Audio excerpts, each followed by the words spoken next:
Hey guys, Captain Ross Robertson with BigWaterFishing.com here, and I'll tell you what, changing your gear lube on your engine is something you really need to do at least once a year. And if you're fishing a lot, it's something you want to probably check more than that.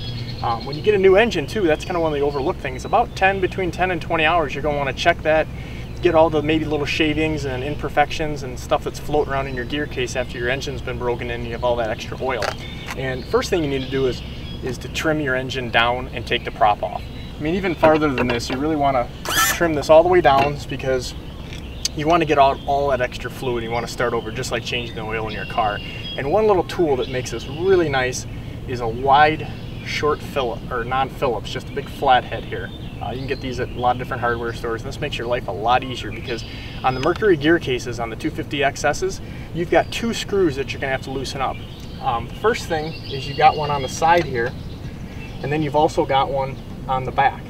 So using this is going to make sure that you don't mar that up, because once you damage those, you really need to get another one. They're not super easy to find. You don't want to do that just before a big fishing trip. The next thing is, to make your life a lot easier, is get you a little Quicksilver and Mercury have this gear lube pump. Get this little kit, do yourself a favor and get a little 1-gallon freezer bag, because once you use it, it keeps it from leaking around. Then I keep it in my little boat storage bag and take it everywhere with me so I can change.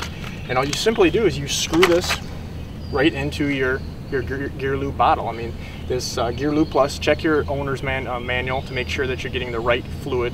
But this Gear Lube Plus here, High Performance by Mercury, is incredible. You don't necessarily have to have a Mercury to use it either.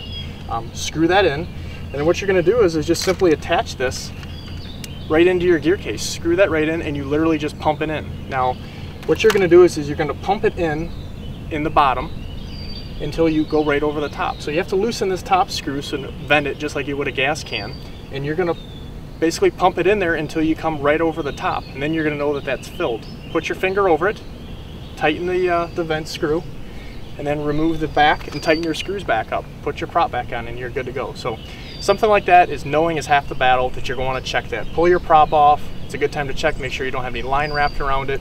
Change your gear lube at minimum between 10 and 20 hours on a new engine, or for sure at least once a year. And a good time, if you're only going to do it once, is at the end of the year, so you make sure that you don't have any seals voided, and that when you winterize your boat, that there's no water in your gear case. So when you do winterize it, you know you're good to go through the winter. So there's a couple tips for you with your lower unit on Mercury, and really for that matter, any outboard engine.